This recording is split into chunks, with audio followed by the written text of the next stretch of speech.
Assalamualaikum warahmatullahi wabarakatuh.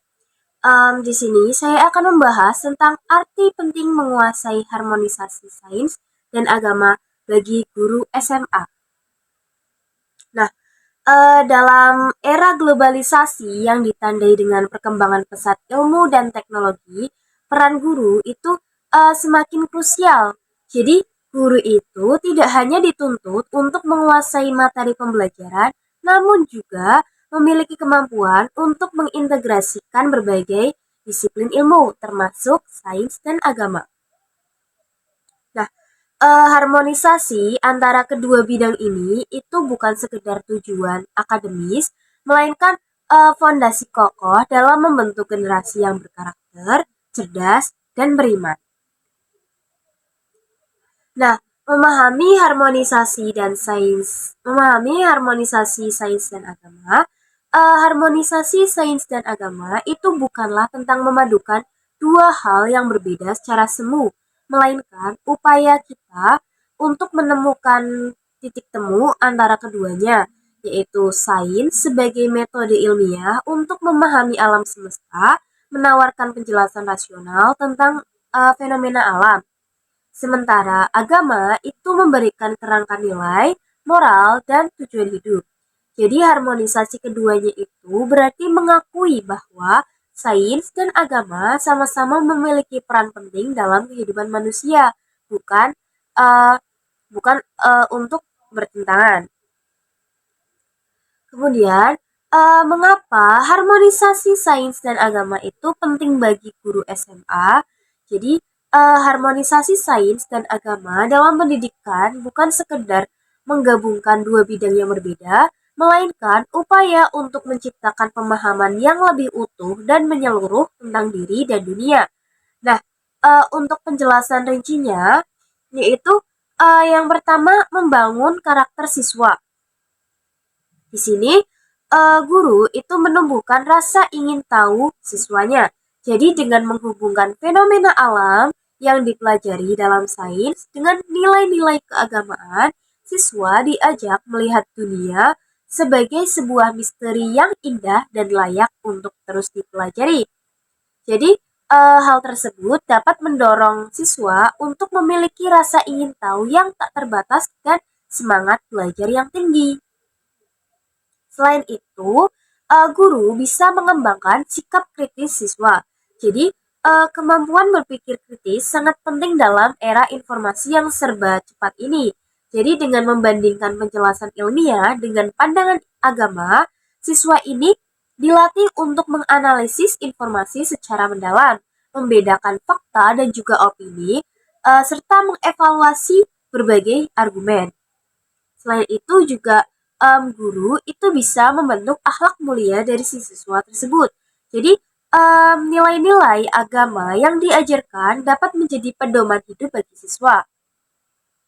Dengan memahami hubungan antara sains dan juga agama, siswa dapat melihat bahwa ilmu pengetahuan itu bukan hanya sekedar alat untuk mencapai tujuan duniawi, tetapi juga dapat digunakan untuk meningkatkan kualitas hidup dan kesejahteraan bersama. Nah, selain itu, selain membangun karakter siswa, guru juga bisa meningkatkan kualitas pembelajaran. Di sini, guru menjadikan pembelajaran yang ada itu menjadi lebih menarik. Jadi, pembelajaran yang mengintegrasikan sains dan juga agama akan terasa lebih relevan dan bermakna bagi siswa tersebut. Nah, mereka itu bisa melihat bagaimana sih ilmu pengetahuan dapat membantu mereka memahami keajaiban ciptaan Tuhan. Selain itu, guru juga memfasilitasi pemahaman yang lebih dalam. Nah, dengan menghubungkan konsep-konsep abstrak dalam sains dengan nilai-nilai agama, siswa akan memiliki pemahaman yang lebih mendalam dan komprehensif. Misalnya, ketika mempelajari tentang evolusi, siswa dapat menghubungkannya dengan konsep takdir dan kehendak Tuhan. Dan juga guru itu bisa mengembangkan keterampilan berpikir tingkat tinggi dari siswa. Nah, harmonisasi sains dan agama itu mendorong siswa untuk berpikir secara analitis, sintetis, dan evaluatif. Jadi, siswa ini harus mampu menggabungkan berbagai informasi dari berbagai sumber dan membangun pemahaman yang koheren. Nah, yang selain meningkatkan kualitas pembelajaran, guru juga bisa menyiapkan siswa untuk masa depan. Nah, di sini siswa ini menjadi warga negara yang baik. Siswa bisa menjadi warga negara yang baik. Nah, siswa yang memiliki pemahaman yang baik tentang sains dan agama akan lebih peduli terhadap lingkungan dan masyarakat. Mereka akan memiliki kesadaran bahwa manusia memiliki tanggung jawab untuk menjaga keseimbangan alam dan hidup berdampingan secara harmonis dengan sesama. Selain itu, siswa akan mampu menghadapi tantangan global. Masalah-masalah global seperti perubahan iklim, kemiskinan, dan ketidakadilan sosial membutuhkan solusi yang holistik. Jadi, siswa yang memiliki pemahaman yang baik tentang sains dan agama akan lebih siap untuk menghadapi tantangan-tantangan tersebut. Selain mampu menghadapi tantangan global, siswa juga bisa menjadi pemimpin masa depan. Nah, pemimpin yang baik adalah mereka yang memiliki integritas, empati, dan visi yang jelas. Jadi, dengan menggabungkan pengetahuan ilmiah dan juga nilai-nilai agama, siswa dapat menjadi pemimpin yang inspiratif dan mampu membawa perubahan positif bagi masyarakat. Kemudian, implementasi harmonisasi sains dan agama dalam pembelajaran. Yang pertama, yaitu memilih materi pembelajaran yang relevan. Guru itu dapat memilih materi pembelajaran yang dapat dikaitkan dengan nilai-nilai agama. Misalnya, dalam mempelajari tentang asal-usul kehidupan, kemudian tata surya, atau kehidupan di lingkungan hidup sekitar. Yang kedua, itu ada menggunakan metode pembelajaran yang variatif. Jadi, selain berceramah, guru itu bisa menggunakan metode pembelajaran yang lebih aktif seperti diskusi atau proyek kelompok atau bisa studi kasus. Seperti itu. Nah, yang keempat itu membuat contoh-contoh konkret. Yaitu guru itu bisa memberikan contoh-contoh konkret dari kehidupan sehari-hari yang menunjukkan keterkaitan antara sains dan juga agama. Nah, salah satu contoh konkret harmonisasi sains dan agama yaitu dalam pembelajaran biologi. Nah, jadi ketika membahas tentang teori evolusi, guru itu bisa menghubungkannya dengan konsep penciptaan manusia dalam berbagai agama. Jadi, daripada melihat kedua perspektif sebagai pertentangan, guru bisa mengajak siswa untuk mencari titik temu. Misalnya, dengan mengajarkan bahwa teori evolusi menjelaskan proses bagaimana manusia berevolusi, sementara agama menjelaskan tujuan penciptaan manusia. Jadi dengan demikian, siswa itu bisa memiliki pemahaman yang lebih holistik tentang asal-usul kehidupan. Nah, pemahaman holistik itu maksudnya cara pandang yang melihat sesuatu secara utuh, menyeluruh, dan saling terhubung. Jadi, tidak hanya berfokus pada bagian-bagian kecil, tapi mempertimbangkan keseluruhan sistem dan bagaimana bagian-bagian tersebut saling memahami. Saling mempengaruhi. Selanjutnya ada menciptakan suasana belajar yang kondusif. Nah, guru itu perlu menciptakan suasana belajar yang terbuka sehingga siswa akan merasa nyaman untuk bertanya dan juga berdiskusi. Selanjutnya, itu ada kendala-kendala yang mungkin dihadapi guru dalam mengimplementasikan harmonisasi sains dan agama di sekolah. Nah, kendalanya itu ada dua. kendala internal dan juga kendala eksternal. Untuk kendala internal sendiri itu ada yang pertama, kurangnya pemahaman. Jadi nggak semua guru itu memiliki pemahaman yang mendalam tentang kedua bidang ini, sehingga guru itu akan merasa kesulitan dalam menghubungkan keduanya secara efektif. Kemudian yang kedua, ada kurangnya persiapan. Jadi guru itu mungkin merasa kurang siap untuk mengajarkan materi yang melibatkan aspek keagamaan, terutama jika mereka itu tidak memiliki latar belakang pendidikan agama yang kuat. Selanjutnya, ada kekhawatiran akan kontroversi. Nah, guru itu mungkin merasa khawatir akan menimbulkan kontroversi atau perbedaan pendapat di antara siswa ataupun orang tua jika membahas topik yang sensitif. Selain itu, ada kurangnya waktu. Nah, kurikulum yang padat dan tuntutan administrasi yang tinggi itu seringkali menyulitkan guru untuk mengalokasikan waktu yang cukup untuk kegiatan pembelajaran yang lebih mendalam dan integratif. Itu merupakan beberapa kendala internal yang dihadapi oleh guru. Nah, untuk kendala eksternalnya sendiri, yang pertama itu ada tekanan untuk mencapai target kurikulum. Nah, di sini adanya tekanan untuk mencapai target kurikulum yang ketat itu bisa membuat guru merasa sulit untuk keluar dari materi pokok dan melakukan kegiatan pembelajaran yang lebih kreatif dan inovatif. Kemudian yang kedua, itu ada kurangnya dukungan dari sekolah.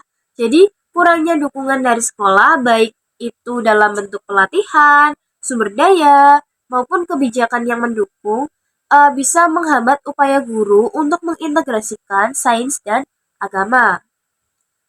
Kendala selanjutnya itu ada tekanan dari lingkungan sosial. Jadi tekanan dari lingkungan sosial itu misalnya masyarakat atau kelompok agama tertentu yang memiliki pandangan yang berbeda tentang hubungan antara sains dan agama. Jadi hal tersebut bisa membuat guru itu merasa tidak nyaman atau takut untuk mengajarkan topik itu. Selain itu, kendala yang selanjutnya itu ada kurangnya literatur yang relevan. Jadi, terbatasnya literatur yang membahas tentang harmonisasi sains dan agama dalam konteks pendidikan di Indonesia itu bisa menyulitkan guru dalam mencari referensi yang sesuai. Nah,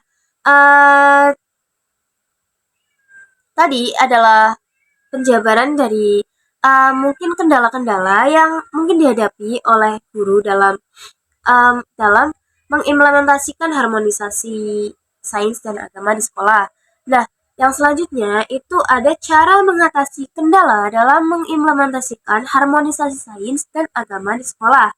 Jadi, sebelumnya kan kita udah mengidentifikasi nih beberapa kendala yang sering dihadapi guru dalam mengimplementasikan harmonisasi sains dan agama. Jadi sekarang mari kita bahas yang lebih detail mengenai solusi yang telah disebutkan serta beberapa tambahan yang bisa memberi pemahaman yang lebih dalam mengenai harmonisasi sains dan agama. Yang pertama itu ada pelatihan bagi guru. Nah, di sini ada 3 pelatihan yang bisa dilakukan oleh guru.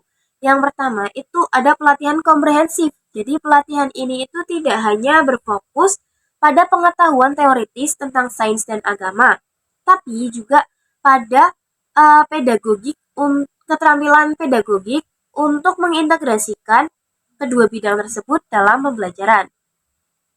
Pelatihan yang kedua adalah pelatihan yang berkelanjutan. Jadi, pelatihan ini itu harus dilakukan secara berkala untuk memastikan bahwa guru itu tetap up to date dengan perkembangan terbaru dalam bidang sains dan agama. Nah, pelatihan yang ketiga itu ada pelatihan yang disesuaikan dengan kebutuhan guru. Jadi, pelatihan ini itu dirancang dengan mempertimbangkan tingkat pemahaman dan pengalaman guru yang berbeda-beda. Jadi pelatihan ini tuh disesuaikan dengan gurunya gitu. Kemudian Solusi yang kedua itu pengembangan kurikulum.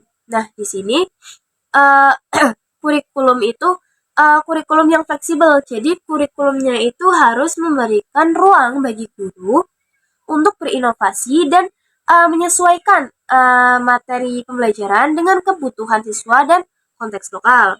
Kemudian integrasi lintas disiplin. Jadi kurikulumnya itu harus dirancang untuk mengintegrasikan sains dan agama dan mata pembelajaran lain yang relevan seperti sejarah, kemudian budaya dan bahasa.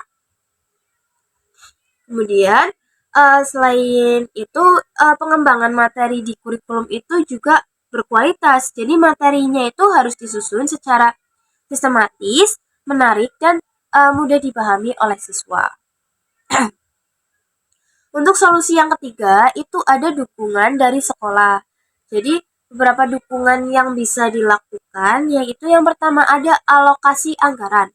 Nah, sekolah itu perlu mengalokasikan anggaran yang cukup untuk kegiatan pelatihan, kemudian pengembangan kurikulum, dan pembelian sumber daya yang dibutuhkan oleh guru. Yang kedua, itu ada fasilitas yang memadai. Jadi, sekolah itu harus menyediakan fasilitas yang mendukung pembelajaran yang efektif, seperti laboratorium, kemudian perpustakaan, dan ruang kelas yang nyaman. Kemudian, yang ketiga, ada kebijakan yang mendukung. Jadi, sekolah itu perlu memiliki kebijakan yang jelas mengenai integrasi sains dan agama, serta memberikan perlindungan kepada guru yang ingin menerapkan pendekatan tersebut. Nah, yang selanjutnya yaitu solusi yang keempat, ada dialog dengan berbagai pihak. Di sini guru itu bisa membangun komunikasi yang terbuka. Jadi guru itu membangun komunikasi yang terbuka, jujur dengan siswa, orang tua, dan juga tokoh agama setempat. Kemudian menghargai perbedaan. Jadi guru itu harus menghargai perbedaan pendapat dan menciptakan lingkungan yang aman untuk berdiskusi. Selain itu juga guru perlu berusaha mencapai konsensus dengan berbagai pihak mengenai tujuan dan cara mengimplementasikan harmonisasi sains dan agama. Selanjutnya, solusi yang kelima itu ada memanfaatkan teknologi. Nah, di sini ada beberapa beberapa teknologi yang bisa dimanfaatkan oleh guru. Yang pertama itu platform pembelajaran online. Platform pembelajaran online itu bisa berupa Google Classroom atau Moodle. Itu bisa digunakan untuk berbagi materi, tugas, dan juga diskusi. Kemudian ada video dan simulasi. Jadi guru itu bisa menggunakan video dan simulasi yang bisa membantu siswa memvisualisasikan konsep-konsep yang dirasa sulit di pembelajaran tersebut. Nah, yang ketiga itu bisa berupa alat kolaborasi. Jadi alatnya itu kayak Google Docs atau Padlet. Itu bisa memfasilitasi kerjasama antara guru dan juga siswa. Nah, jadi penting untuk diingat bahwa harmonisasi sains dan agama itu bukanlah hal yang mudah. Jadi, memerlukan komitmen yang kuat dari semua pihak, baik itu guru, siswa, sekolah, maupun masyarakat. Namun, upaya tersebut itu sangat penting untuk membentuk generasi muda yang memiliki pemahaman yang lebih holistik tentang dunia dan mampu hidup berdampingan secara harmonis dengan orang lain. Nah, materi selanjutnya yaitu implikasi bagi siswa dan masyarakat. Jadi, siswa yang tumbuh dalam lingkungan pembelajaran yang mengintegrasikan sains dan agama itu akan memiliki yang pertama pemahaman yang holistik tentang dunia. Jadi, siswa akan melihat bahwa fenomena alam yang dipelajari dalam sains itu memiliki makna yang lebih dalam dan terhubung dengan nilai-nilai spiritual. Kemudian, siswa itu juga akan menyadari bahwa kehidupan ini itu penuh dengan misteri yang belum terpecahkan dan membutuhkan pendekatan yang holistik untuk memahaminya. Selain itu, pemahaman holistik itu akan mendorong siswa untuk memiliki rasa tanggung jawab terhadap lingkungan dan masyarakat. Implikasi yang kedua yaitu kemampuan berpikir kritis dan kreatif. Jadi, siswa itu dilatih untuk tidak hanya menerima informasi gitu aja, tapi juga untuk mengevaluasi kebenaran dan relevansi informasi tersebut. Dan siswa itu juga bisa menghubungkan konsep-konsep yang berbeda, baik dari sains maupun agama, untuk menghasilkan pemahaman yang lebih komprehensif. Selain itu, dengan kemampuan berpikir kritis dan kreatif, siswa itu dapat menemukan solusi yang unik dan efektif untuk berbagai masalah. Nah, implikasi selanjutnya yaitu sikap toleransi dan menghargai perbedaan. Nah, jadi di sini siswa ini akan belajar untuk menghargai perbedaan pendapat dan keyakinan, serta membangun hubungan yang harmonis dengan orang-orang dari latar belakang yang berbeda. Selain itu, siswa akan lebih terbuka terhadap kritik dan masukan dari orang lain, serta mampu belajar dari kesalahan. Nah, di sikap toleransi dan menghargai perbedaan ini akan membantu menciptakan masyarakat yang lebih damai dan harmonis. Nah, tadi kan itu implikasi bagi siswa. Nah, yang selanjutnya itu ada implikasi bagi masyarakat, yaitu yang pertama, generasi muda yang berkualitas. Jadi masyarakat itu akan memiliki generasi muda yang cerdas, berkarakter, dan memiliki kontribusi positif bagi pembangunan bangsa. Kemudian yang kedua, itu masyarakat yang lebih toleran. Jadi harmonisasi sains dan agama itu bisa membantu mengurangi konflik antar agama dan meningkatkan toleransi antar umat beragama. Yang ketiga, itu perkembangan ilmu pengetahuan yang berimbang.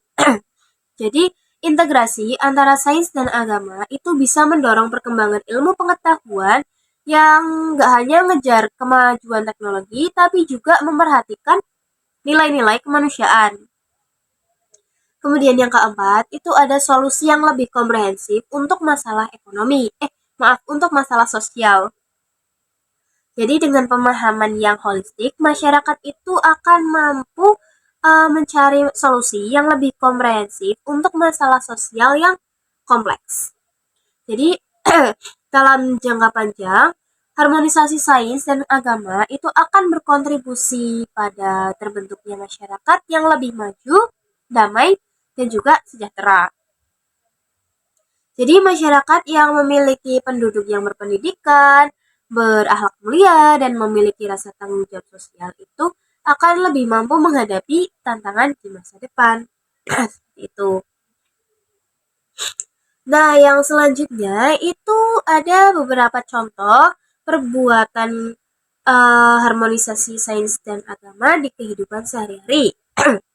Yang pertama itu menggunakan pengetahuan ilmiah untuk meningkatkan kualitas ibadah. Nah, untuk penjelasan sainsnya, pengetahuan sains itu bisa digunakan untuk memperbaiki pengalaman ibadah. Sebagai contoh, memahami manfaat fisik dari berwudu atau gerakan-gerakan dalam sholat bagi umat muslim yang dapat membantu meningkatkan sirkulasi darah dan menenangkan pikiran. Nah, dalam agama, berwudu dan sholat itu juga memiliki dimensi spiritual yang mendalam, yaitu membersihkan diri secara fisik sekaligus rohani sebelum beribadah kepada Tuhan. Nah, contohnya itu seseorang yang memadukan pengetahuan sains dan agama dalam dapat menjalankan wudhu atau gerakan ibadah lainnya dengan pemahaman bahwa tindakan tersebut itu tidak hanya bermanfaat secara spiritual, tapi juga menyehatkan tubuh.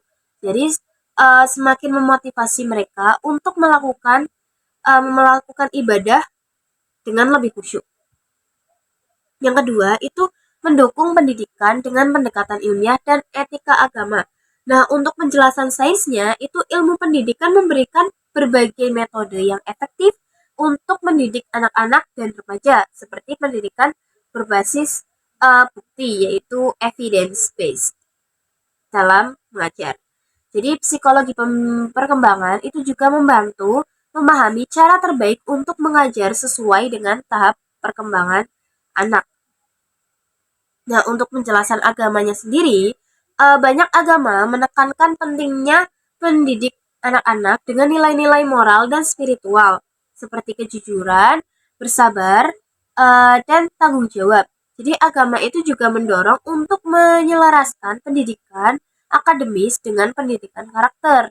Nah, contoh tindakannya itu orang tua atau guru yang memadukan prinsip sains dan agama dalam pendidikan akan mengajarkan anak-anak mereka dengan metode yang efektif dan berbasis bukti sambil menyisipkan nilai-nilai moral dan spiritual dalam kehidupan sehari-hari. Jadi mereka mendidik anak-anak untuk menjadi individu yang cerdas secara intelektual dan berakhlak baik. Kemudian yang ketiga itu ada memelihara kesehatan mental dengan pendidikan psikologis dan spiritualitas. Nah, untuk penjelasan sains tersendiri yaitu ilmu psikologi modern menawarkan berbagai model atau metode untuk mengatasi stres, kemudian kecemasan dan gangguan mental lainnya seperti terapi kognitif atau konseling.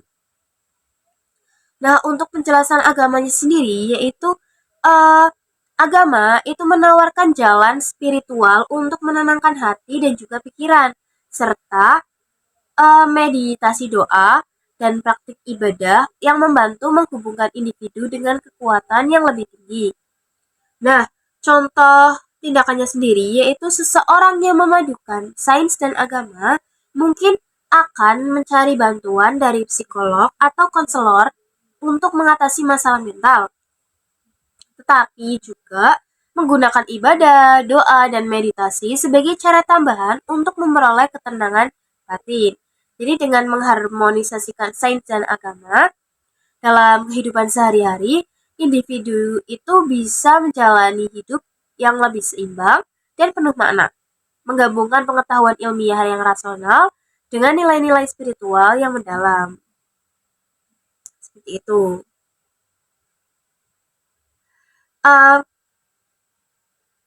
Mungkin cukup sekian penjelasan dari saya. Terima kasih. Wassalamualaikum warahmatullahi wabarakatuh.